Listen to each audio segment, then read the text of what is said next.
Hey folks, I hope everyone's doing super well today. I'm going to try to move as quickly as I can. The disclaimer has been up there for quite a while, so hopefully you've been able to read through that in its entirety. This being, of course, for educational purposes only. Please do be aware of that. All the risks involved in trading, of course, they are substantial. And today is a perfect example of that, right? But if we stay focused in the market, we will see that the function is quite amazing. So let's go ahead and get you guys and gals out to the charts really quick. Okay. And there we go. Give me just 1 second, folks. Let me get thing together here. Okay. Great to have you all. Thank you for the comments, by the way, this morning. Really appreciate that. Yeah, no, it absolutely means a lot. So thank you. Thank you very much. And yeah, okay, so like I said, today's a great example of how the markets can be substantial, right? You know, I don't want to spend too much time on that or whatnot, but we have a lot of things going on in the markets today. Of course, I'm sure that you guys and gals are familiar with the bank situation, the Silicon Valley Bank. So a lot of things kind of going on. But look, at the end of the day, here's what I try my best to always, you know, I'm preaching to myself, right? So I always have to remind myself constantly of how the markets function, and it's always done the same thing from inception. Turns where there's more orders to one side or the other, so more buyers, price goes up, more sellers, you know, price goes down, and so on and so forth. I'm not trying to overly simplify it. However, I am trying to get us to just, you know, like I said, kind of gain a perspective on the function of the market. So this morning, as a matter of fact, I was speaking with a colleague. A lot of things. You're going to see a lot of lines on my chart and things like that. So we'll be taking a look at a bunch of these. What I'm going to do is recap. I'm going to do a bit of a recap. Try to do it as quickly as I can for you. And I'm going to do that so that you then understand what we're going to be doing, you know, throughout the session. So I'm going to do some analysis. The point today predominantly is to display the PFAOrderSuite. I'm very, very thrilled and excited about this. I believe firmly that it can help, you know, every single individual who is utilizing the NinjaTrader 8 platform. Very excited. So we'll see. But that's what you see on your chart here. I mean, excuse me, on the screen. But yeah. So in addition to that, we are going to be doing quite a bit of analysis. Happy to execute the trades to that extent. This one I did discuss with my colleagues. As a matter of fact, I kind of placed them, but just a little bit ahead of the session. So I've actually had multiple trades this morning. I'm trying to think. This is the only one that has been long. If memory serves me correctly, every one of them's been short, and then all of a sudden it wasn't. Okay, so we made a change. As a matter of fact, I now see that I left draw objects on the chart, and we'll walk through these. But anyway, yeah. So hopefully you'll enjoy today. But just make sure if you have any questions along the way, I'm happy to address them, and quite a bit that we can go through here. So we'll kind of go ahead and get started. I would say in a moving market like today, this is the perfect time to utilize the order suite. Okay, so even as I was using it, it was, you know, I was trying to move as fast as I can. Sometimes, especially as a very short-term trader, which I am not, just to be clear, but you know, perhaps doing a little bit more than before just because of the market conditions. That being said, as a short-term trader especially, I noticed it today as I was trying to get off, you know, several orders and things like that. So the timing is of the essence, right? I need to be able to go to the chart, do everything that I can get done in a matter, you know, it's just a matter of moments, right? And rather a moment, but not moments. I need to do them very fast. I need to be very efficient with it, because otherwise I'm going to miss things. You know, simply put, it's just not going to be very efficient. So again, we'll go up here, and what you know, obviously you see this one's already been submitted, you'll see that the order menu looks a little bit different here, meaning, I guess if we can take a look at this one, we're going to see that some additional options here, but because this one has an active position, this is what we call the primary menu. Over here we have the secondary menu. Let's get the basics out of the way. What is the PFA Order Suite? So it is an order management tool, and again, to give you the visuals, it's this item right here. So this is going to be our user inputs menu. So this is where all of our settings are going to take place. But ultimately, we don't really need to go. We may want to set some default settings, things like that, but the idea is just we don't really need to go there.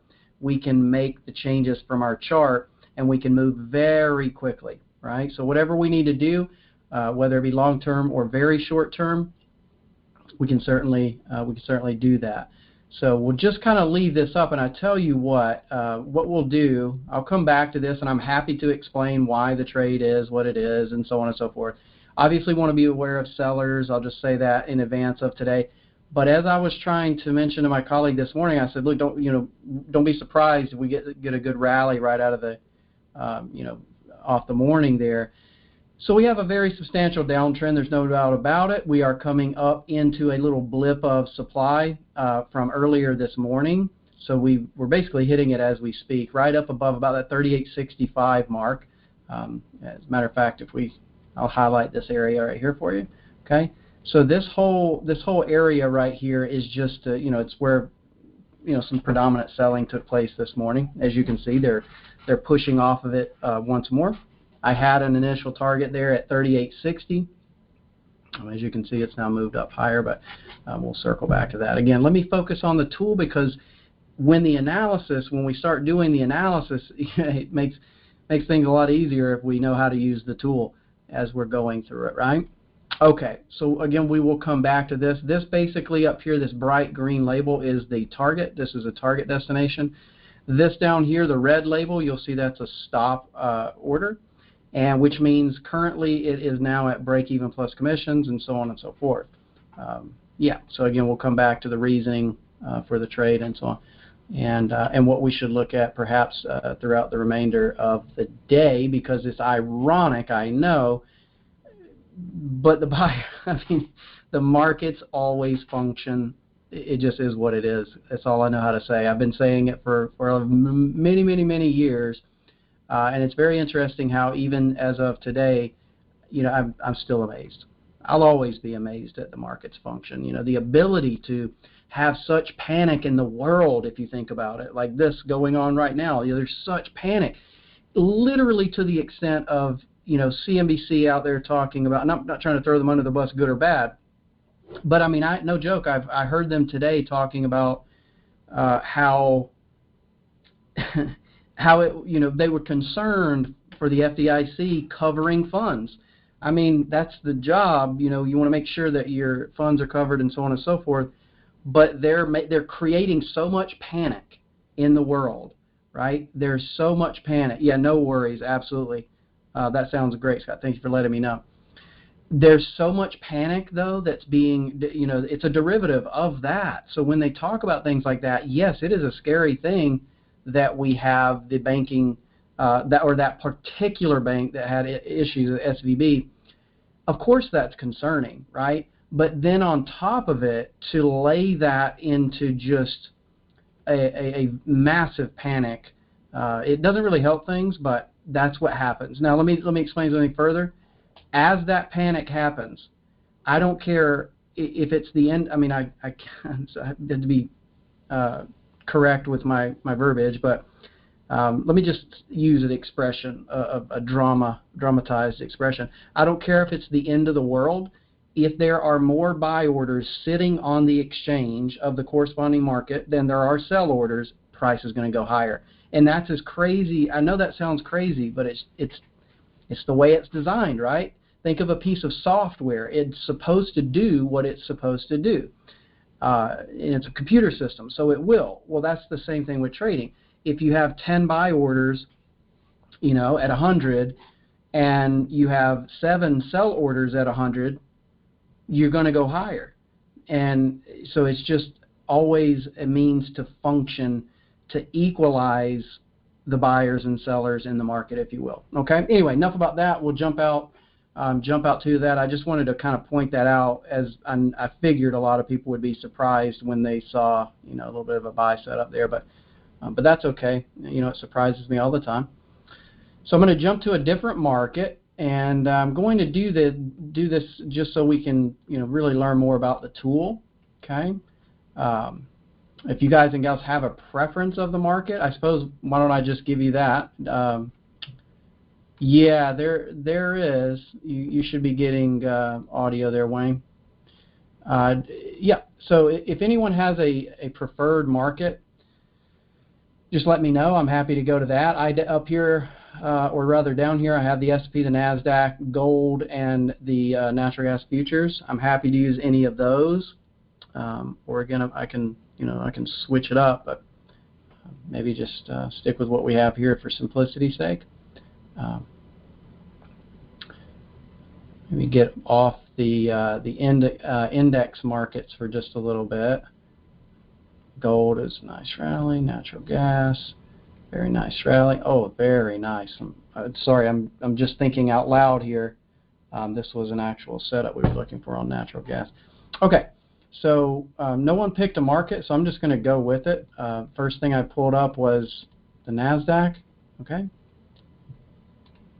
And I need to take this back, so 1 second. I'm going to have to go back because to the March contract, this is where we did all of our analysis. That's where the lines and everything are going to come from.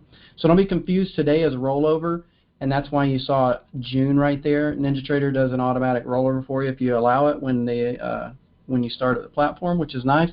But just for today's sake, I'm going to go back to the March contract, which is, again, what we've been discussing up to this point.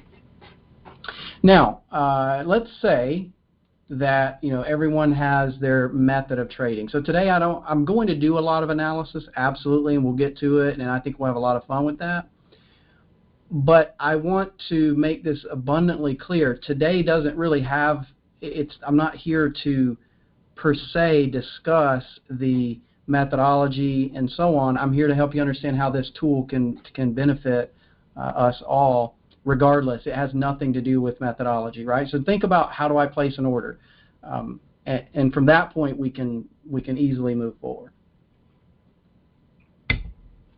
So if I'm a buyer on a moving average crossover, if I'm a buyer at a demand zone, if I am a buyer or seller of Fibonacci extensions or tracements, etc., it doesn't really matter what I am trading, okay, or how I'm trading and so on. I need to be able to submit the orders, right? I got to get those, and I need to get it done efficiently, and again, time is always of the essence. So let's see, on the NASDAQ right here, I would have to drop down to a little bit of a smaller time frame. Tell you what, let's do this, all right? So what I'm going to do here is I'm just going to go highlight this area. And let's say, for all intents and purposes, I'm a supply trader. I want to take this short. So now I have to figure some things out, right? Number one, how much risk is there? So I have to count up my ticks. How many points, or getting granular, how many ticks is it? And then what is the tick increment and or value here? So I have to do the math. I have to process how much financially I would be risking to trade this entire level, right? So what I'm going to do is I'm going to have software do that work for me. So I'm going to go here. First and foremost, let me just make sure, I'm going to reset to my template, make sure, so I'm just going to reset to the template, make sure everything's as it should be, in case I've accidentally made some changes and all of that. So I'm going to go here and I'm going to say, okay, great. Look, in a matter of seconds, I need to be able to sell that level, okay? So I'm going to go here, click the button, sell it. I'm going to move that entry wherever I want it, and I'm going to click a button, right? So now everything is done for me. So you see how the time efficiency there plays a factor in. And again, it could have been a moving average crossover. It could have been stochastics, OBOS, or what have you. But suffice to say, in this case, it's a supply level there. All right. Now, beyond the simplicity there of just placing an order, there are massive capabilities within the tool that allow us to I guess I don't mean to be redundant with the term efficient, but to remain and or be more efficient. So let's say that, let me give some examples. Let's say I wanted to utilize my bracket orders. Okay, well, as you can see, I have the stop. This is a TL trigger line, and then down here I have my target. Okay, so again, stop, entry, trigger line, and target, and I can move those accordingly. So here's the thing: if I don't remain dynamic in the market, it's kind of hard to well, it's hard for me at least. I need to remain dynamic, and making it easier on myself to adapt at any given time. So now, let's say, just hypothetically here, I said, you know what, this is great, got my entry, so on and so forth, but I'm really expecting a big decline. In my methodology, what have you, maybe I'm going to go back here and find where the demand is, and so on and so forth. In fact, that was an easy one. Just going to do this. All right, so I might do something like this, come in like that, and go, okay, well, so I found demand down around 11,669.50. So what I'm going to do is I'm going to move that target just shy of that. So let's call it 11,700. All right. So I mean, that's easy to say now because obviously I see where we went. I'm not talking about for earlier. I'm talking about for right now. Okay. So if I were to actually submit this trade, and again, I don't want to dive into the methodology so much right now. Suffice to say, I'm trying to show you how I can adapt to the market with the tool, and it makes it a lot easier. So now I could, based on your methodology or whomever's, I could determine where I want my target to be. I can move it at any time. I may further say, you know what, I want my break even not to be perfect. I don't want it to be an exact 1-to-1 or 1.5 or whatever. I need it to be built based on price action. So I could move that down to the low of previous structure here. Again, I can move it anywhere I want to, but the purpose is being able to move that. So what I've done now is I've set myself up with an entire risk management trade. Okay, I can go into the tool, and I have over here what's called the secondary entry. So for all intents and purposes, this can get a little extreme here, right? A little bit more complex. I could go here and I can set this to an entirely different market. If I do that, that's what we consider our hedger. For example, I could go buy, let's say, SPY, and then I could use the other tool here. So like, for example, if I were on the SPY, I'm using my primary order menu here. I could go buy that ETF, but maybe I want to hedge against it using some micro futures, right? So then I could go into my secondary menu here and set the market accordingly, and I can submit entries and exits and so on based off of this chart, but they'll be submitted to the other market. So that's the way sometimes that I like to do it, but again, it's neither here nor there. Okay. Another way that the tool can be used is, what if I like to place multiple entries simultaneously? So I may want to attempt to be on the buy and the sell side for that particular day. In this case, I have a sell limit order here, or excuse me, that's actually a MIT, meaning market if touched. That is covered in the settings, which I can show you momentarily. But we can specify, do I want to use limit or market orders, right? All of that good, fun, basic stuff is of course built in. Good till cancel, do I want it to be only day, and so on. Just a lot of the basic stuff there. Trying to get a little bit more advanced with it.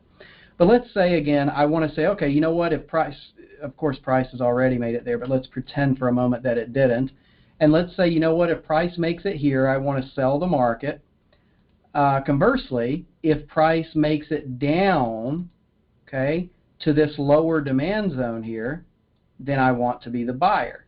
So I can now go submit that entry as well. I can then move that. I can manipulate it how I desire. And now you see where I'm going with this? This is another option, if you will, of being able to utilize the advantages of the tool.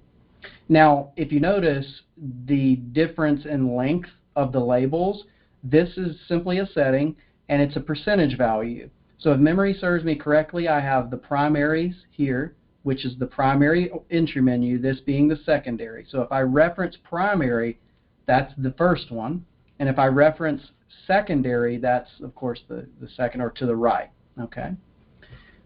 So what you can see here is that I have 50% of the chart for these primary labels, and then I have, I believe this is set to 30%. This comes default in the template. It can be changed. So if I, for whatever reason, if I wanted them to be the same length, of course I could do that. But for me, that really throws a wrench in things. Okay, it confuses me. I don't want that.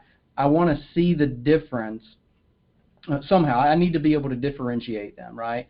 And I prefer, this method. This is pretty straightforward for me. So I know that all of these labels over here are corresponding with this, and now furthermore, I can go to the actual label, right? So this is very important.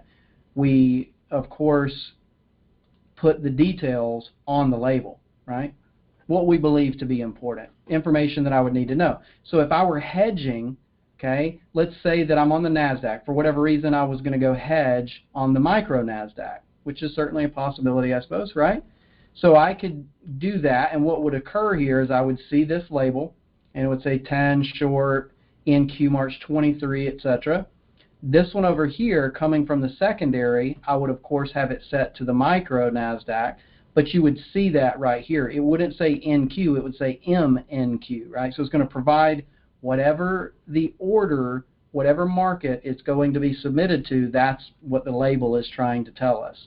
So it'll be submitted with this many contracts or shares on the long or the short side to this market at this value. When this is touched, this is the amount of risk, this is the amount of ticks at risk, and this is the account, right? Yeah, so that's the, so again, just trying to make things easy and keep my eyes peeled where I don't have to focus on too many things at once. All right, so that's an option there. I can simply go here and toggle those back off to clean up my chart a little bit and keep things moving forward. Are there any questions so far? Are you guys kind of understanding what this is and things like that? There's a lot that I can explain about it, but I just want to get the basics of it out first.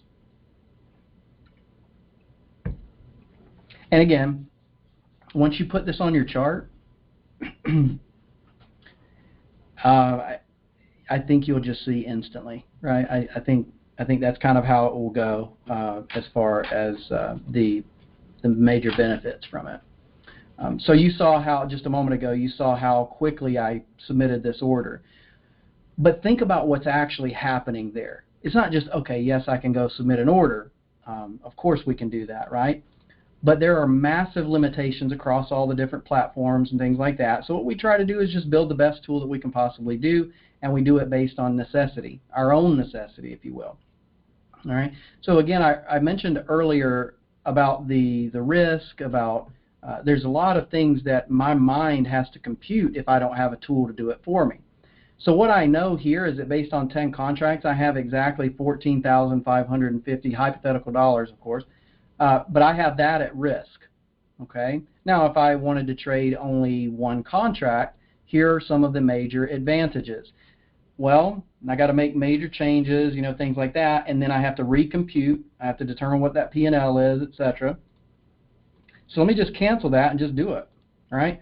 So let's say that I only wanted to trade one contract. Well, now I know it's $1,455. If I wanted to trade two, it's $2,910, and so on and so forth. So it's going to do all of that for me with just a click here of the mouse. So I can do that and move very fast. Okay. So let's say I want to go back up. In the default, in the template, if you will, the settings, I have set a default. So let's say, you know what, that's 6 contracts, but I really want to submit my default, which was 10. Okay, so all I have to do is go here and left click reset orders, and what that's going to do is just literally put it back to its original state. So now I can simply go, okay, well great, I want to be the buyer and or seller here, I want my stop to be here, and I can move these if desired, and I can submit that, and I'm done again. All right. So again, we can submit, cancel. We can do all of this from the chart in a matter of less than seconds, actually. I can then go grab and move and so on. I can just use them as a standard bracket order, of course, right? So there's something else that I want to mention here. These are what we call the trigger lines Okay. Now, not to say the trigger line. When I reference trigger lines, it means I'm using a method other than default. So, for example, the added benefit of trigger lines, what would that be? Well, so if I am especially a short-term, like a scalper, let's say, okay, ideally, I don't want others to be able to see where I'm submitting my orders. Okay, I just want the order to get executed if and when it touches my desired location.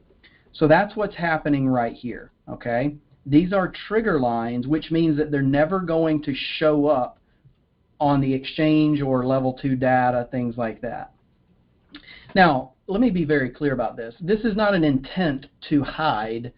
I'm simply saying that's just an added benefit. That's not the purpose. That was not the initial purpose as to why we did this. But again, it is an added benefit, right? Okay, and that's the function of them. All right. So if I did, let's say, want to use more of a kind of standard way of doing this, well, then I can go into my settings and I can make an alteration here. So if I go to my order inputs right here where it says trigger lines, all I have to do is switch that to default, and I click apply. You can see everything's sufficiently loaded very fast. Now I can go back, rinse and repeat. Okay. If I go up here, I can just submit that. Order submitted. But notice how now we have a standard order being submitted, right? So that same function, I have all of my additional information. I have my trigger line, my target, my stop, and so on. And as soon as this order is filled, then you'll see the same standard method of orders being submitted there. In other words, you'll see the active stop order here, and you will see the target order down here. Okay. So again, the difference is those are visible, and with the trigger lines, they are not. Okay.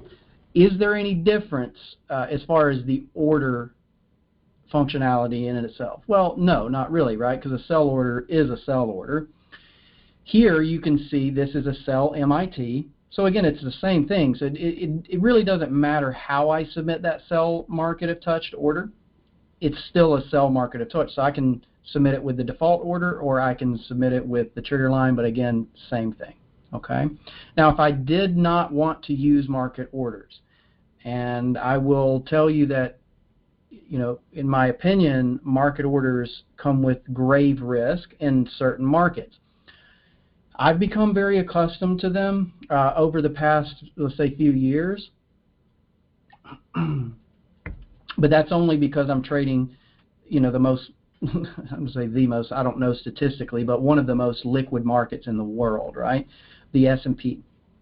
So for that reason, I've never really had an issue with orders getting filled within, you could even trade larger quantities of orders, but you'll still, in my experience, I've been getting filled within, sometimes on the tick. Maybe there's one or even possibly 2 ticks of slippage, but for the most part, that's about it. Yeah, I just now, what happens if you had like a crash or something like that? Could it go the other way? Absolutely. Again, there's substantial risk in trading, just like those folks, the massively unfortunate folks from the bank, right? I mean, I am pretty sure they would sit here today and tell you it's unfortunate that they had their money sitting in that bank, but that's what they did, and that's just the risk that they take. So we do the same thing as traders. We got to take the risks, every day, I guess, or however often we submit trades. Okay, so I'm going to switch this back to trigger lines. Actually, you know what? I tell you what I'm going to do. Could do something like this. Order filled. Yeah, there you go. So what I'm going to do is just show this to you because I wanted you to see. You can see here how the labels are still there. Okay, so here's your standard orders, right? Remember, I used the default method of doing that. Okay, and so I just wanted to show you how those orders would display. Kind of move it up and do all your standard. Standard stuff there. So if I were to approach this trade realistically, there's 2 ways of looking at it, and we talk a lot about this. There's your very short-term traders, and then there's your bigger picture traders. They like to hold, swing traders, if you will, things like that. So it just depends. If you're a very short-term intraday trader, I may not want to use a trigger line at all. And I'll show you how in just a moment we can actually toggle that off directly from the menu. So I can not only toggle off my bracket orders, maybe I don't need a bracket order. Maybe I don't even want to use a stop. So again, all of this can be done directly from the menu. Actually, I can show you right now. So you can see here how we have both of our buy and sell. We see here we have OCO bracket.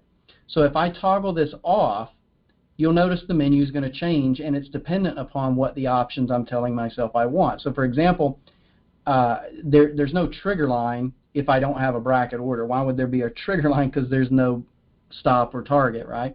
So for example, if I am using a bracket order, now I'm going to notice that there's a break-even trigger line. So if I don't want that, I can simply toggle it off, and then I can turn on my entry, okay? And over here, notice how there is no gray line, yeah? There's no trigger line, not for this order. If I go back up here, turn that off, and then I can toggle it directly back on. And our entry zone, there's actually a lot of training directly on that, but I can't tell you how much I love the entry zone. It's very unique. And what it does is it just goes in and defines where I'd be willing to buy and or sell. And any entry that is to occur must be within that zone if I've enabled it. So hypothetically, I could go back to that one, but let's go forward. And let's say that I wanted to be the buyer down here, right? So of course I could go just submit my order down there, no problem. But what if I wanted to not only be the buyer down here, but I want to see if price will go below it, and then I want to begin adapting down, with the market, for example. So what I can now do is I can go over here and use what's called the entry zone. I can toggle that on. Again, you'll notice that there's another option there that says adapt zone. So that's the option I was just referring to. It gives the ability to continuously move down with the down move, of course, and then with an up move, if I'm selling, it would move up. So let me show you what I mean. That sounded a little confusing even coming out of my mouth. So okay, so notice that we have our entry zone, right? So this is this zone right here, zone or rectangle, whatever you'd like to call it. Okay, and there's a maximum risk built into that. So the reason that it's auto adjusting to a size, see how it keeps, so it's changing, right? So I can go down, but it won't let me expand it because I've specified a maximum risk of 1,000 ticks. Now I can see that I have at risk 1,318. So here's the thing. If I went up here and submitted this order as we speak, it would not execute. It won't, because I said, no, you have to be within this area. I'm specifying the location in which I want to be the buyer or seller. So I'm going to take this and I'm going to move it back here like so. All right. I can put it wherever I want, but ideally right there. And what you can see over here, watch the order, the stop. See how it's auto adjusting with me? Okay. So the stop is going to go to the low. Now if I were looking at a sell position, it would be the stop on the upside auto adjusting. Okay. So now again, if I were to submit this order, it's not going to get executed regardless. If, however, I move the order down here and submit it, so long as it is at or within the zone in and of itself, it will absolutely submit that order. I believe there are too many benefits here for me to go through and start trying to list them. I believe we would have to just kind of walk through analysis, and you will see the benefits as we go, right? I think that's probably the best way to do it. So one of the things that we're going to be doing, I'll tell you, give me just one second here, folks. I'm trying to be very relaxed and just, I want to be very casual. Okay, so give me just one second. Yeah, I don't want these sessions to be stressful for anyone or intense in any way. I just want us to be able to enjoy them. So with that, we are going to be doing sessions quite a bit. We're going to be doing weekly sessions, and if you hold any of the software license, you're going to get access to that, which is pretty amazing because, well, when I tell you the cost, I think you'll think it's amazing. But anyway, yeah. we'll be doing that. So today was really the idea, just to get in here, show the tool, and we'll start to do some analysis and so on. But as we do these more frequently, when we get into doing them every week and so on, it's going to be much more about the analysis. We're going to go in, we're going to see, okay, well, let's define where our supply and demand is, where I might look to be a buyer and or a seller today, and so on. And okay, I hope that makes sense. But today, again, if you have any questions pertaining to the tool, just let me know, and I'll be happy to address it. I always miss stuff, folks. I always do. There's so much that I could cover, but there's just simply not enough time to do it. So whereas I always apologize for that, as I said, you should see the added benefit the moment that you start using this tool. Now, we'll talk later about the different tools that we have, such as to say, once you get up into the PFA Zone suite, and then, so on. It's fine. We don't need to go into that right now. Ironically, this is probably my favorite tool. And I love all of them, of course. I've been developing them for 13 years, but so it's great. But I love this because I can just use it on anything and everything, and it is such a time saver. I honestly don't know how I used to do it. Going so far, I mean, I can tell you 15 years ago, every single thing you see was manual, and you remember the days, I'm sure a lot of you, where you have to go in and do all these calculations.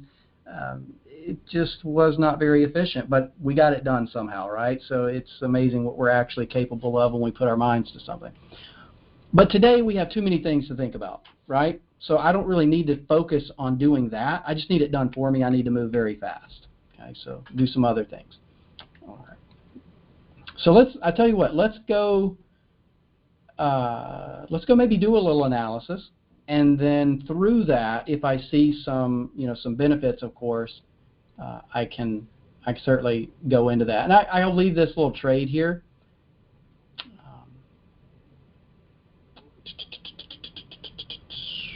What time frame was I just on, folks?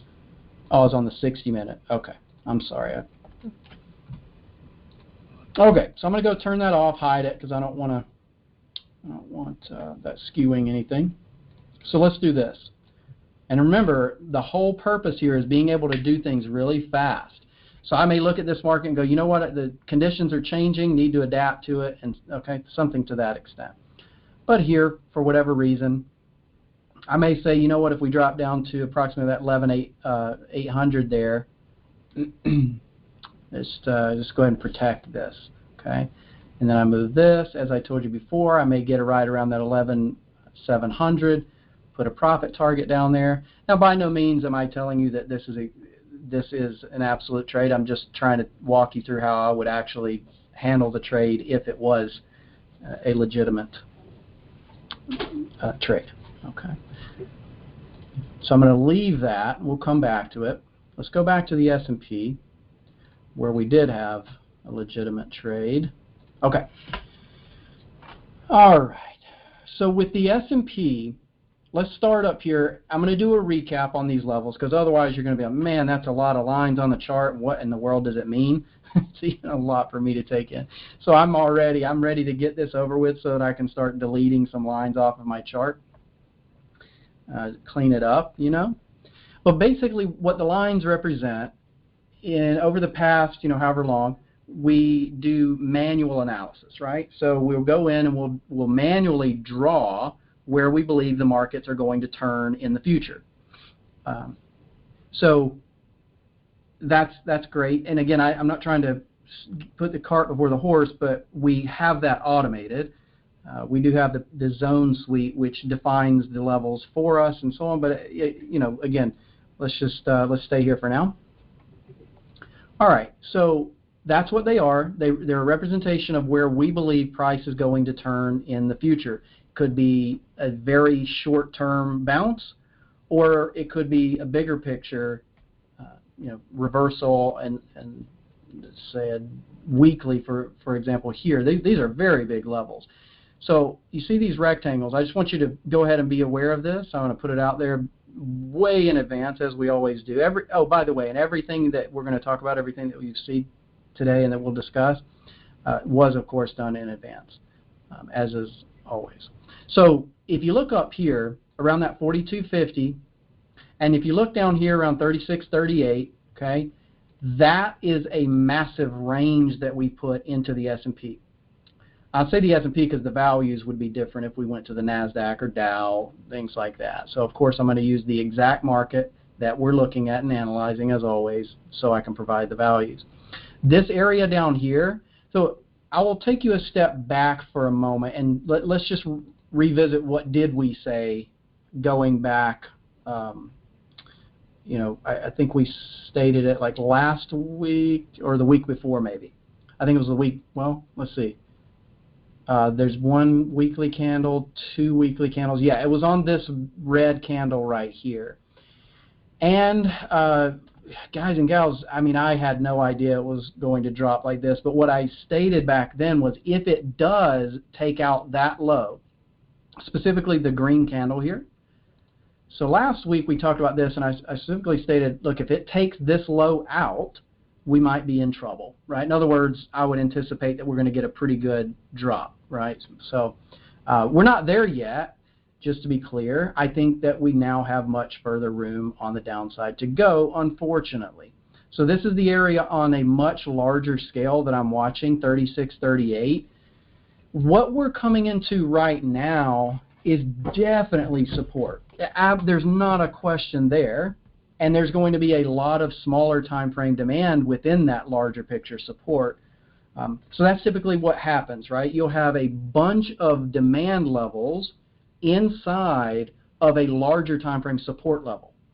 Conversely, we would have a lot of smaller supply levels inside of a larger time frame resistance level. So we don't need to go too deep into that, but again, just kind of understand a little bit like this.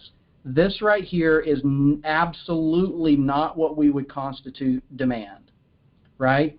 In fact, we were looking to buy there as we were going down, but the point here is we're there now. So we are not looking at this as demand, okay? Just, again, to be very crystal clear about that. However, it is absolutely a massive support level. I mean, we had a huge rally from there, so we don't want to simply overlook it, per se, but I'm not going to go trade it as a demand level either.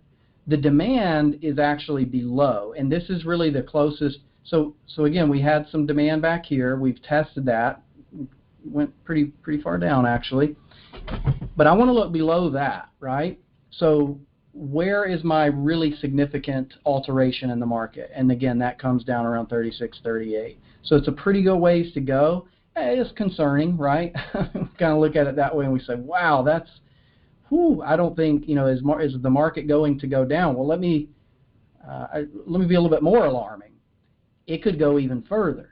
Okay, so if we go up to the monthly and long term, it's really not putting in a pretty picture.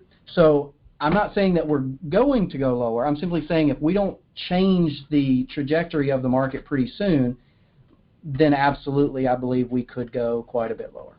Okay, so we'll see. I hope that doesn't happen for sure, but you know, we don't always get what we want. Okay, I wish we did, right? Anyway, so on the weekly time frame, which, as you know, each candle represents a week, which means that we have a pretty good bit of time here. So I'm going to watch this lower level. So this is not going to do us a lot of good to have constant discussion around in the weekly, you know, in these sessions, simply because they take so long to work out. So this could take, you know, in order to get down there, it could be weeks, you know, it could be several weeks. In fact, it could be even months. And who knows, it may be even longer than that, but we'll see. Anyway, so yeah, that's the closest supply up here. Let me give you some specific numbers there. So coming in around 42.32 3/4, and then up at 43.27. So just the level right there that I have it marked in. So we were initially hoping that we were going to make it up there. As you can see, we continuously made a high here, and we're going back to get these sellers, right? That's what's happening here. but then there's so many of them, it forces price to go lower from that point there.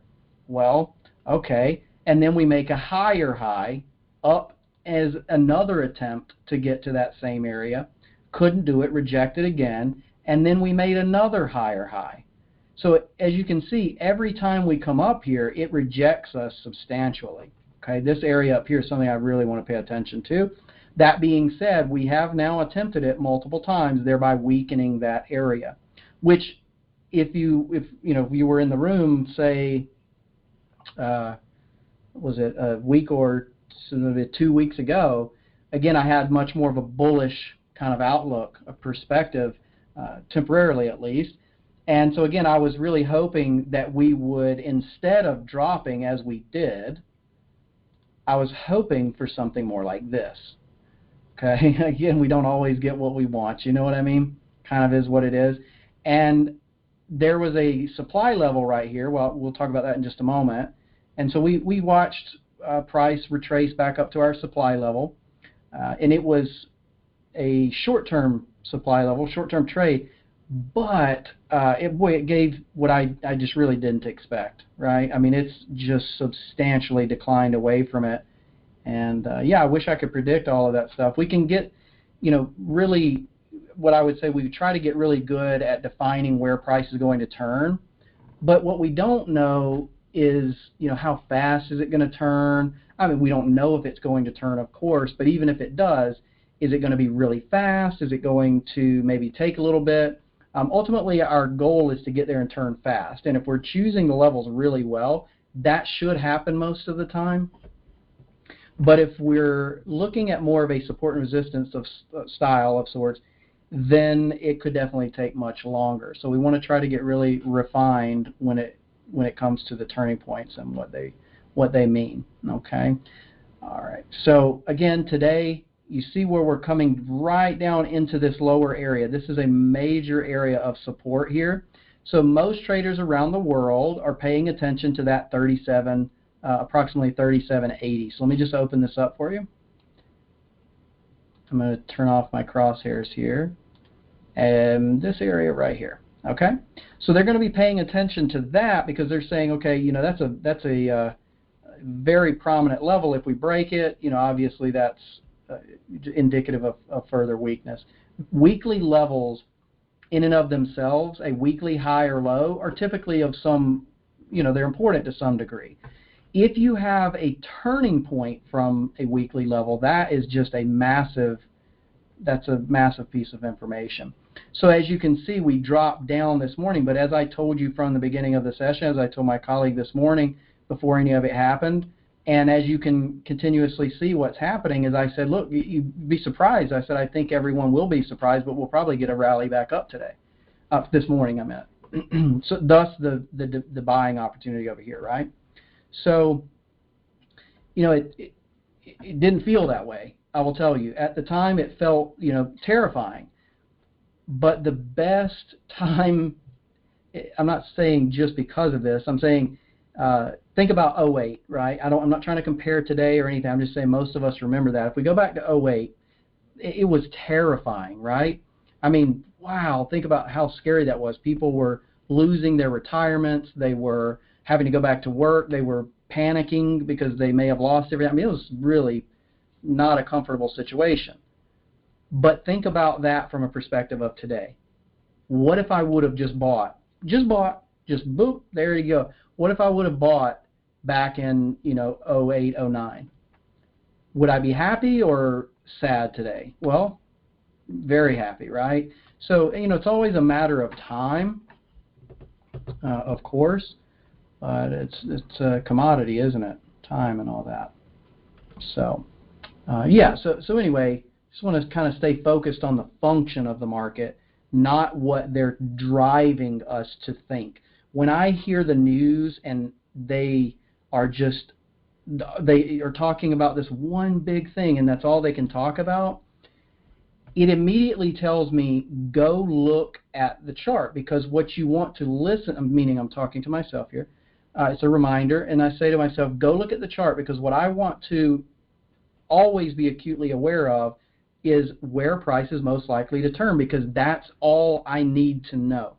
I don't want to be terrified. I don't like it. It's not a good feeling. So what they're doing today is, I mean, as I said before, this was not a good feeling.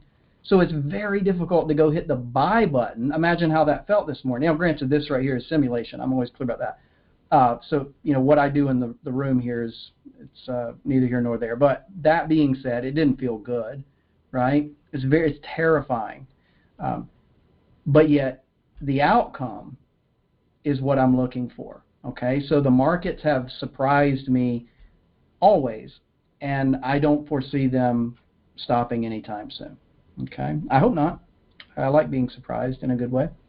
Okay, so on the S&P, areas that I want to be aware of right now, and this is, again, longer term. So up here and down here. Right now I'm in the middle, so I really have no, you know, nothing of major concern to stop me. Essentially that says, hey, look, you know, if I want to go down and do some really short-term trading, I can trade, you know, I could basically trade either side of the market. But which side would I want to be on? Well, I want to be on the side of the direction. So if there's nothing to stop me, I want to go focus on that. Obviously, we're on the downside, right? Well, I say obvious, it's not obvious, but we are, you know, moving down pretty swiftly. So if I were looking at something that coincides with the weekly chart, like for all intents and purposes, if I went down to, say, a 4-hour time frame, then I would be looking for the sellers in the market. And the reason that I would be looking for the sellers in the market is because we've come nowhere close to the lower demand, right? So until I get it very close to this, I still have the belief that the smaller sellers in the market can get us there, if that makes sense. I hope it does, right? So it's a kind of a multiple time frame scenario thing there, but that's what I'm looking for, okay? All right. Let's go down to the smaller time frame. Let's just start looking for some levels. Well, I'm sorry. Let me go recap these so you know, and then I'm going to delete them. This was a supply level. This came in on the 3-minute chart. Matter of fact, let me go back. I'll tell you what, folks. Let me do this real quick. I'm going to recap every one of them real quick, super fast actually, so that I can just start doing new stuff, okay? All right, so this up here, just so you, to be clear, again, everything I'm going to talk about was, of course, done in advance. This up here was a 4-hour level, right? And executed a short position, you know, up and through here, but that's what that was. So this came from about the, this came from the 4-hour time frame, right around that 40-80 area, okay? The levels that you're seeing, let's see, I'll have to go down in time frame, but the majority of these levels, okay, that you're seeing came from the 3- and 5-minute time frames, which is what we'll pretty much do today. We can look at some smaller time frame stuff. Otherwise, you know, it takes too long to reach the levels. But that's what these are, okay? So these are smaller time frame supply and demand levels. This one was more of the, well, so this is the most recent one that got tagged. But then we have these as well. So let's go look at those on the smaller time frame, and it'll make a little bit more sense. Okay. All right, there we go. So if I go back, this was the supply level around the 39.30. Now, when I mentioned this, I was talking to my colleague, and you know, it's surprising at that time because you know, we didn't expect price to maybe do what it did on that day either. But yet, I said the same thing I'm saying today. Let's pay attention to what the market is saying, because I honestly, I guess I just don't know, right? So up here we had this 39.30 level, and surprising to me, it turned there multiple times. So I was expecting it the first time. However, yeah, there we go. So you can just see we turned there. That's where we turned again today. So that level is not usable anymore, but suffice to say it was, of course, very, very powerful. The next level down here was a demand level. All right, so it was this little area right here. I was looking at buying the market. I want to bring something to your attention. This is, again, very, very challenging. It never feels, it's like a, you know, it never feels good in the moment until you get so used to doing this that you almost kind of beg the market for it, right? But I will say even then it still doesn't feel very good. Like this morning's a perfect example of that buy setup. It really didn't feel good because all I'm hearing in the background noise, meaning the news and so on and so forth, is how basically the financial industry seems to be collapsing and people are losing all their money and things like that. And I'm like, my goodness. So, kind of making me think the world's ending here. And yet I'm thinking, hold on, maybe I need to hit the buy button. It's strange like that, but it's the same thing as going to Best Buy when I get the email that says, hey, come get a TV today for 25% off or what have you. Well, I just got a decline in price, right? But I didn't hesitate. In fact, I was very excited. So then when I come here to the markets and I see a discount, a drop in price, I do the opposite. I go, oh, no, hold on a minute. I'm not sure if I want to be maybe I just want to sell because it's going down. Well, that doesn't make a lot of sense because this is the only aspect that I can think of that anyone would ever do that, right? It's a funny thing. My wife and I were just talking about this. I don't typically share it as personal, but it'll make a lot of sense, hopefully. So we were just talking about vehicles, and for whatever reason we got on this specific vehicle. I don't want to name it. It doesn't really matter.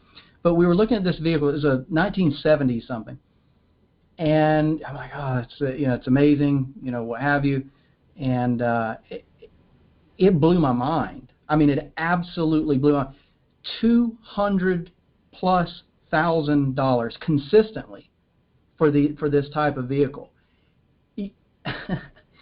You could have gotten it for $25,000. Again, they were not in the 70s, right? So back then you could have gotten them even, much cheaper. But I'm just saying, back then it was a very standard price. But that vehicle today is exasperated, the price. So what did I say? Yeah, we're gonna not so much. I'm gonna be looking at, probably not gonna rush out to buy that vehicle, because the price just went up too fast. So it doesn't make sense. What I know about that is that other people will feel that same way. Think about the cycle of supply and demand. If other people are feeling the same way that I'm feeling, that's going to do what? It's going to decrease the demand, right? Decrease in demand creates an increase in supply. So that same vehicle, I'm telling you, 5 years down the road maybe, or however long it takes, but the cycle will happen again, and I bet you I can get that same vehicle for $120,000 or something like that. I don't know. These are all still huge numbers. But the point is, it's like cyclical. It's just the way that these things work. So I just have to wait my time, So anyway, it's not easy to do this. It doesn't feel very good, but it's the best time. And we know that it's the best time because that's where the true reversals take place, the biggest moves in the market. So if I can capitalize from the beginning, that's by definition that would be the best, right? I'm not trying to say what we do is the best for sure. I'm definitely not saying that, but I'm simply saying if you can get on board from the beginning, that is the best, that you can do. Now, if we always got on, if we caught every move in the market or something like that, that would be amazing. But of course, we all know that doesn't work out, and then we take losses and things like that. So I don't want to make this seem. I'm not trying to make it seem anything. I'm simply trying to just share my thoughts. But anyway, you all know I know you're all astute traders and things like that. So thanks for putting up with me and the things that I have to say. So again, it was not easy to hit the buy button, but yet when we do, you see the reaction to it, okay? So those levels that you're seeing right there, if you notice here, this is a 3-minute time frame, and that's where we found these levels. I believe, okay, there we go. So yeah, I was going to say, I believe we got another bounce from there. In fact, if you look right here this morning, we came back down right to the level that we had previously bought from, and then we got another very large bounce away, okay? The same thing I've said about this level up here, same thing, meaning this is no longer usable. Even if it would not have broken through it over here, this still would not have been, in other words, I would not have even bought the market right here. And that's just a personal preference, but, would it have been a great outcome? Sure. But again, I'm not trying to be perfect. In fact, the harder I try to be perfect, I think the worse I get. So I'm gonna not do that, you know. Anyway, all right. All joking aside, folks, not usable. We of course eventually broke through it. However, we then went and formed new demand below. Okay, so that's what you're seeing today. I marked in this level here. We have the 3821 and the 3801. Excuse me, 3801, 3809. And that's what we used this morning, okay? Now, let's look at the markets right now because this is a pretty good time. Where's, we always want to, by the way, I'm referring to PFA, myself, I can only, I don't begin to speak for other people, so please don't take my words out of context or anything like that. I apologize if it sounds that way. So, that being said, we always want to be aware of where the buyers and sellers we think are, okay? So they leave their footprints on the chart. They can't deny it. Can't be changed because price action is a closed behavior, meaning each bar is going to close and then nothing can change it, okay? That's what I love about price action. So let's do this. Right here, there's supply, okay? We haven't quite made it there yet, but do you find irony in where that target is? Okay, so what we're doing is we're saying, okay, well look, if I'm looking to buy down here, where is my closest supply? I have levels, absolutely, meaning, there was a level here. I'm sorry, okay, so there was an area right here, there's another level right here, but I'm really more focused on this upper level, okay? So there's a reason, method to the madness and all that. But I'll be curious to see what happens around that 3887 when we arrive there. And from that point, this picture might look fairly similar because it is similar to that weekly time frame. Meaning, do you see how we put in a pretty big range in the market? So what we're doing is getting close to the top of it, and down here we were at one point close to the bottom of it. Okay, so there's the target met. All right. So let's say, there we go. So let's say really fast that I wanted to do something really fast, and I want to go, okay, well, let's see if this level can get broken, because then I would look, maybe for demand or something to that extent. Here's what I do want to stay focused on. This bigger picture, right? The bigger picture was telling me the buy side this morning, which again I know sounds kind of strange, but that's what it was saying, even though the news was telling me the exact opposite. In fact, it was, again, terrifying me. But let's say, for all intents and purposes, it said to sell. So I go here, I go like this, I can submit that, and everything is done within a matter of however long that took, right? Okay. So I kind of look at it that way. Now, if I was going to approach it, for example, if I was going to actually take this trade, okay, so let's go ahead and look at where it might go on the downside. You can see right here there's a little blip of orders. That's not demand. I mean, it might turn out to be, but that's not what we would consider. It doesn't meet our criteria, in other words, okay? So if I were going to sell at supply, then I would want to go down and find where the buyers are. In this market, the buyers are pretty good ways down now on an intraday perspective. This, however, as always, can surprise you, okay? So as I said, we don't try to be perfect with this. We try to say, look, I know I'm not perfect, in fact, anything but, so I'm going to use a more aggressive means of protecting the investment or something like that, okay?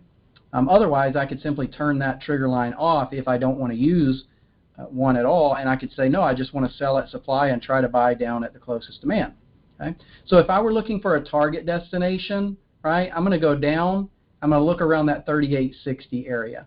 Is this significant demand, or whatever you'd like to refer to that as? No. Okay?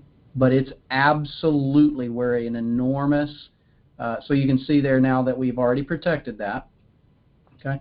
This down here, again, it's in the middle. There's a lot of things I could go into in regards to it, but here's what I don't want to disregard. Okay? I don't want to disregard that. For whatever reason, okay, there was a lot of buyers and or very few sellers. But either way you shake a stick at that, it means the same thing to me, okay? Meaning that it's more of a percentage kind of thing, right? I don't want to stay focused on the percentage of the imbalance, not the number, not a fixed number. So do we have 80% supply and 20 demand? You know, something like that, because it helps me to see how significant it actually is. Yeah, okay, so the buyers, they're down here, right? If I were to look at right now and I said, you know what, where's the absolute demand in this market? Well, I'd actually go like this. Okay, I'd be going down here and back and looking for it, because right now we've already hit it, all right? And we had this double bottom put in this morning.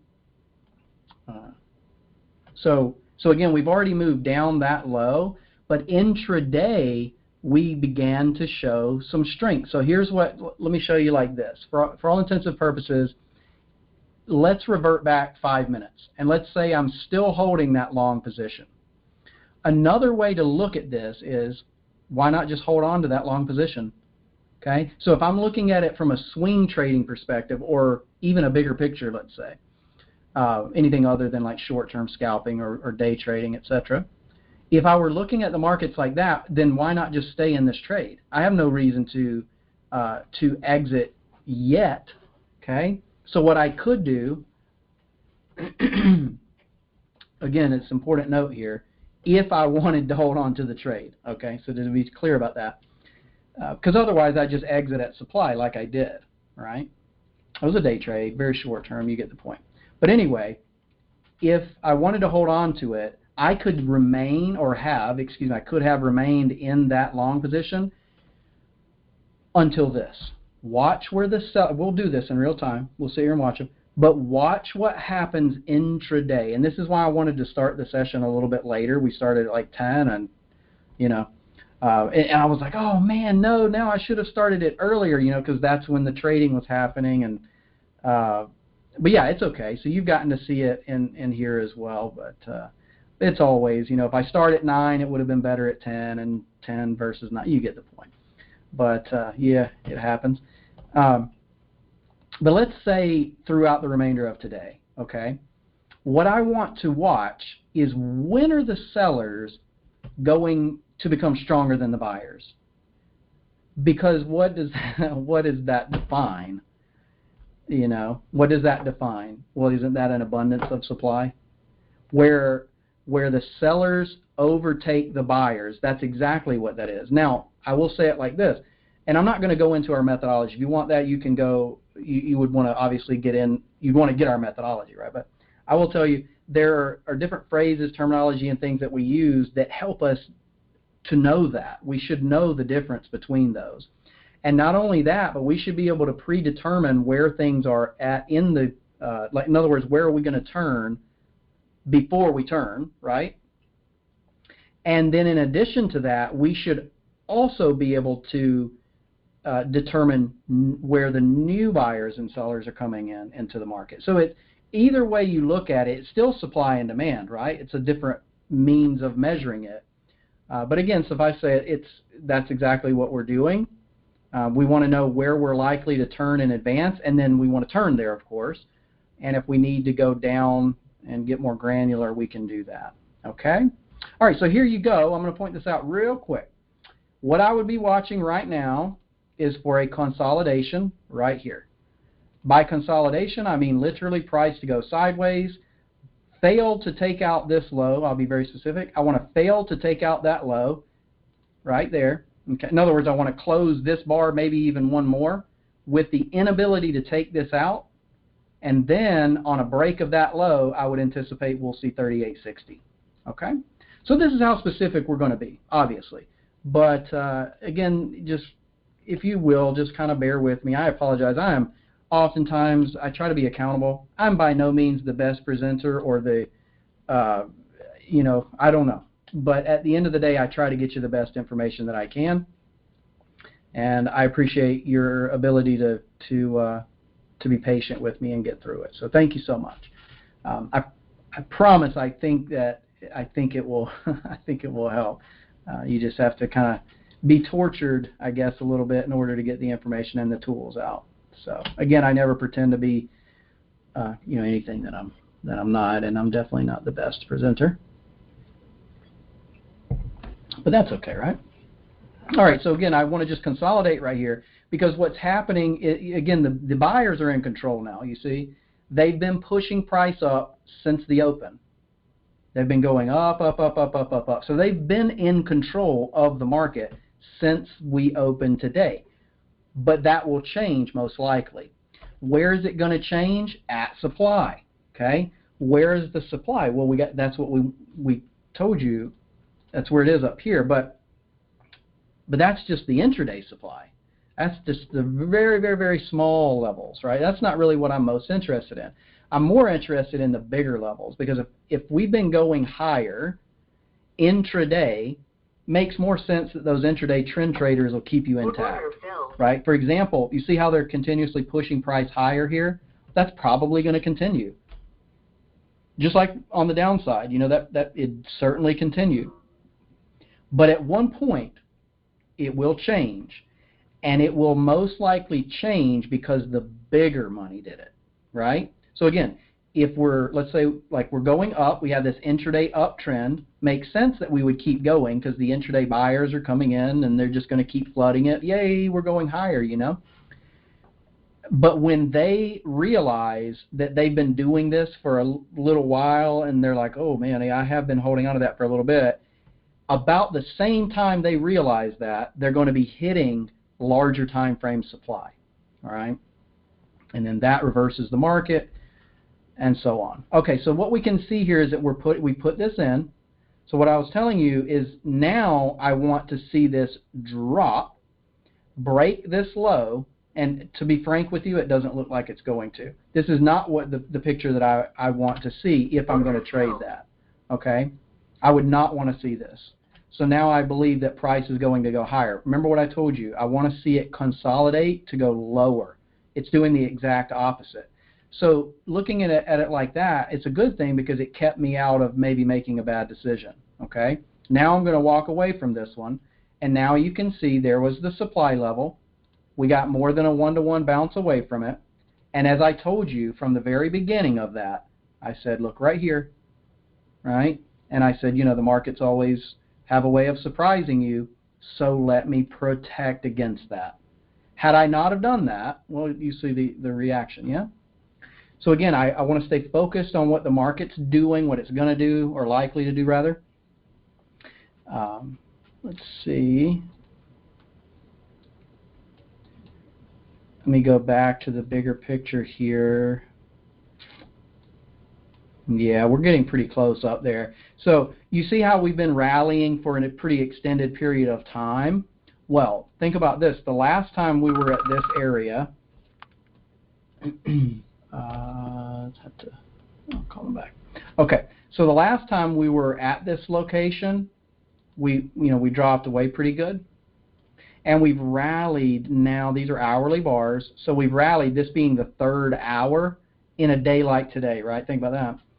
So I'm becoming more aware of where the sellers are, as I've been trying to tell you for a little bit. So I'm watching for the sellers to overtake the buyers. I think you're probably going to see that throughout the day.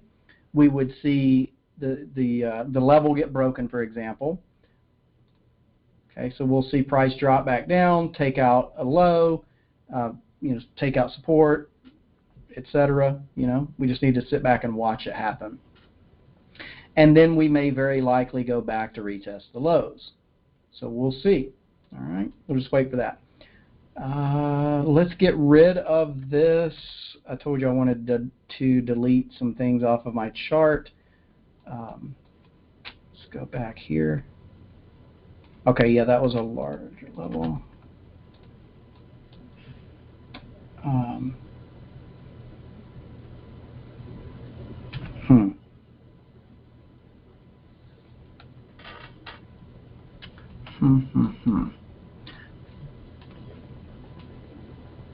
So if I were a swing trader,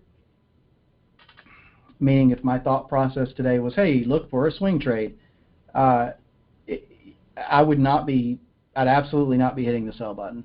Just to be clear about that, no way. In fact, I've seen from the very beginning of the day, even when price was dropping substantially. I saw the opposite. I still do.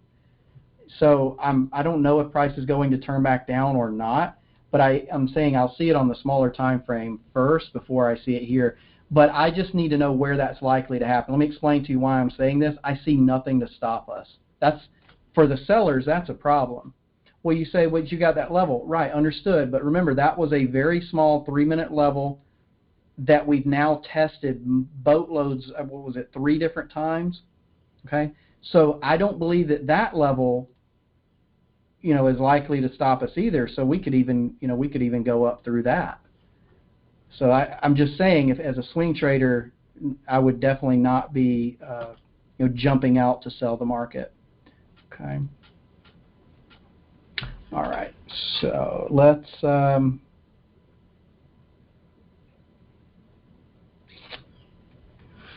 boy, I hate to do this. I was going to try to recap it. Yeah, that's okay. Let's do this. Let's just clean it. Okay. All right. So right now, folks, again, I'm seeing, there's a pretty decent amount of strength that's come in right out of the gate. We anticipated it. We're able to find that demand down there. And at this moment in time, I think I'm just going to sit back and wait that out. So we're going to have to go down really small.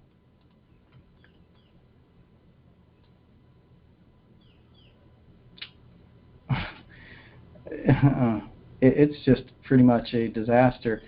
So stick with these sessions. What you'll come to find is it's not very common that I would say that, because typically there are going to be, especially on the very small time frames, there will be many levels that we can go and look at, right?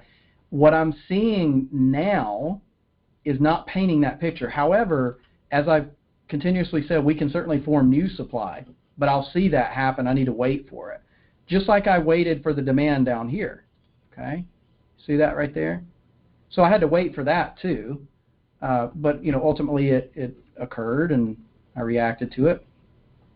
But what I'm not seeing is, if I go back, I'm not seeing any wonderful levels up here, right? I see resistance for sure.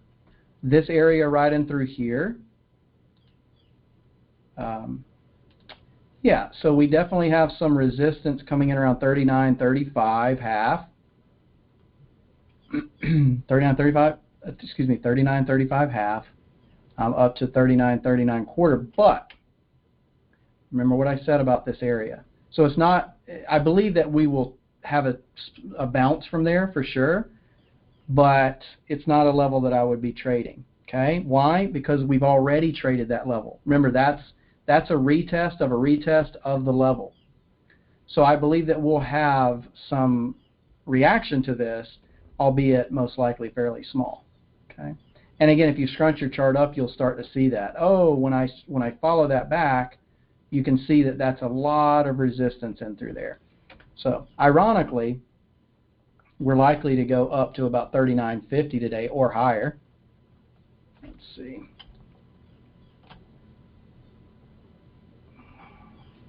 Maybe put in something to watch. Again, same thing up here.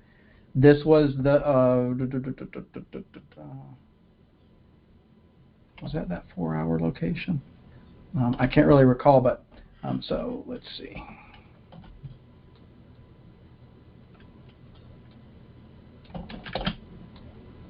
There's a bit of supply right in through there. 39.81, 39.87.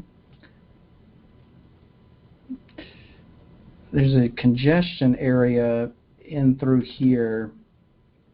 Again, I think you're going to see a reaction up and through here.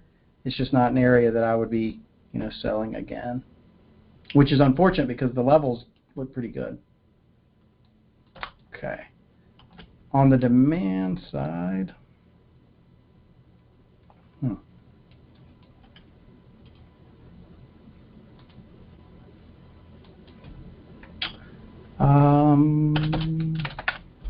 okay. 50 days. Oh my goodness. I need more than that.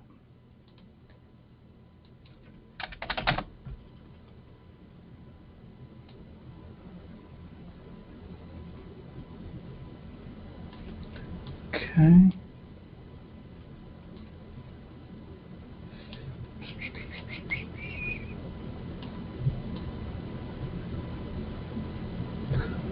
I don't know how low we've been. 1 second.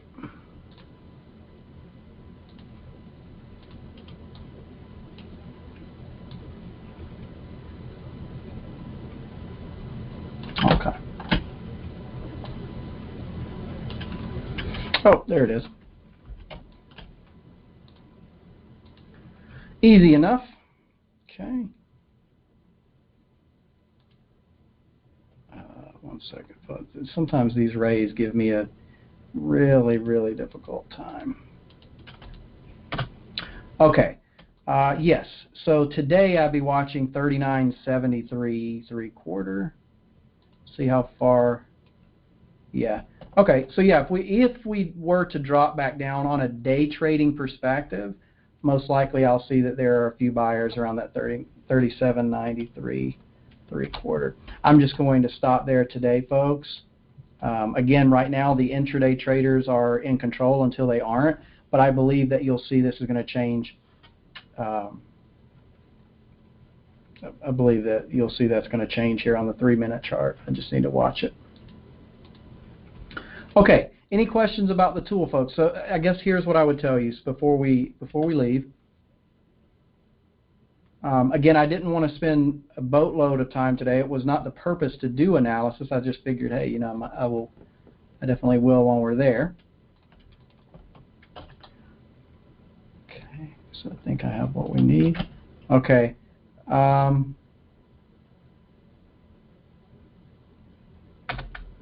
Yeah. Oh, no. Yeah, no, that went out, I think, to everyone. Just a link there. So the link, by the way, what I just sent to you all,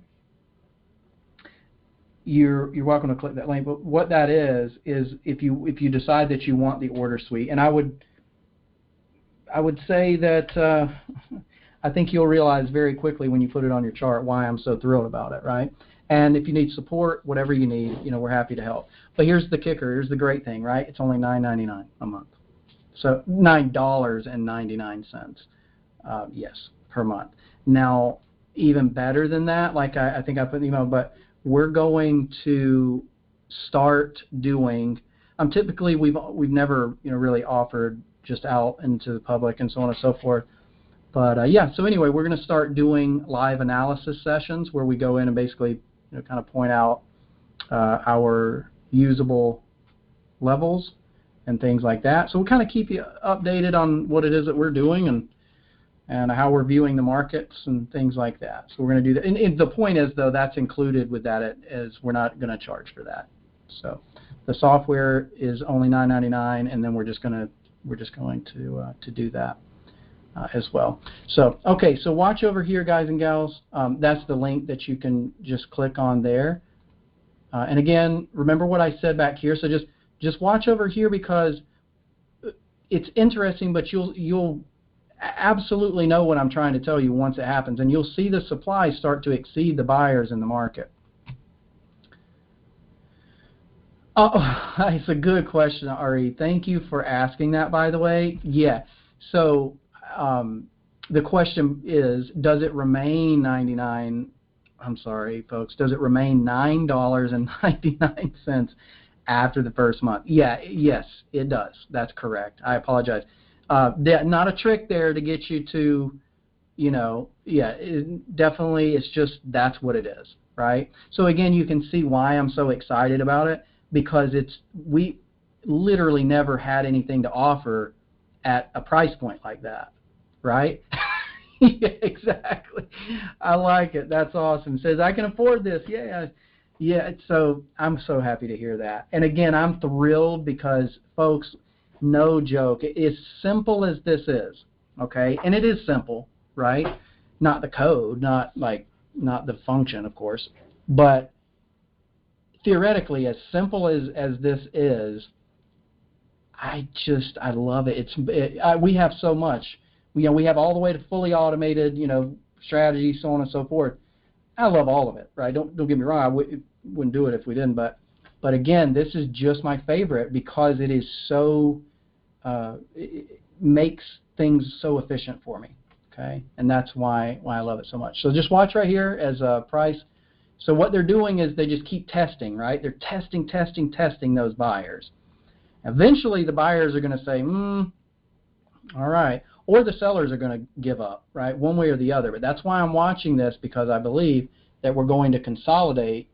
We may consume them, and then if the sellers take back over today, heaven help us, right?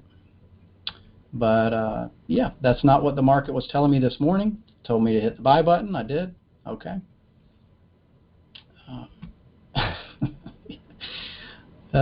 Yeah. So okay, with that, what you'll do is you'll get it's a pretty smooth process. You click link, you go through, you do the typical, you register, pay the $9.99, you get software instantly, and if you need support or whatever, like I said, just let us know. The documentation is going to cover everything for you. So we have tons of tutorials and all of that stuff that it's very, very easy to do. But again, if you need help, just let us know. Supporting you is it's just part of what we do. It's actually everything that we do. So yeah. All right, just kind of I'm trying to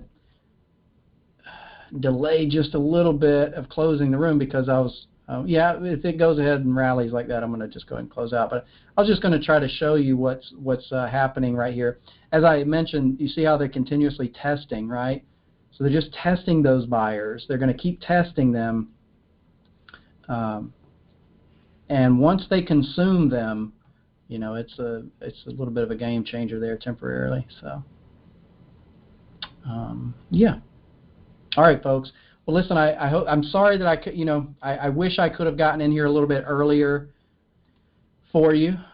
That would have been great. You would have gotten to see, how I got into that and things like that. I did get to recap some stuff for you, so you saw everything that you saw. There is no more. It's not like there was other things that I did or didn't show you. That was everything that we've been discussing over the past few weeks, all the levels and things like that. That we pointed out. Now I've deleted all of them, and so I'm going to be a little bit more patient now and just kind of sit back. Like I said, remember about the weekly chart, we're right in the middle of nothing. But as far as short term goes, we were coming back into some major support. So I expect that that we see pretty decent demand coming in an intraday perspective. But then, beyond that, I'm not a really interested buyer until, I know it sounds crazy, but we got a long way to go, folks, before I become a very, very willing buyer on a bigger perspective. Now, that's subject to change, of course, just like it was on the downside, but I don't want to get ahead of myself, right? I'm gonna sit back and let that happen, and we'll kind of take it from there.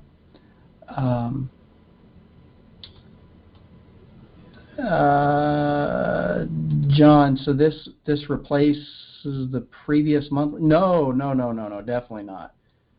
No, it has nothing to do with that. Yeah, that's definitely not what that's doing. Yeah, so that'll be totally different there, John. All right, folks. God bless you. I'll try to get email recording out to you, and please let me know if you have any questions along the way. Thanks so much, folks, and I look forward to seeing you in all the upcoming sessions where we'll focus more predominantly on the analysis.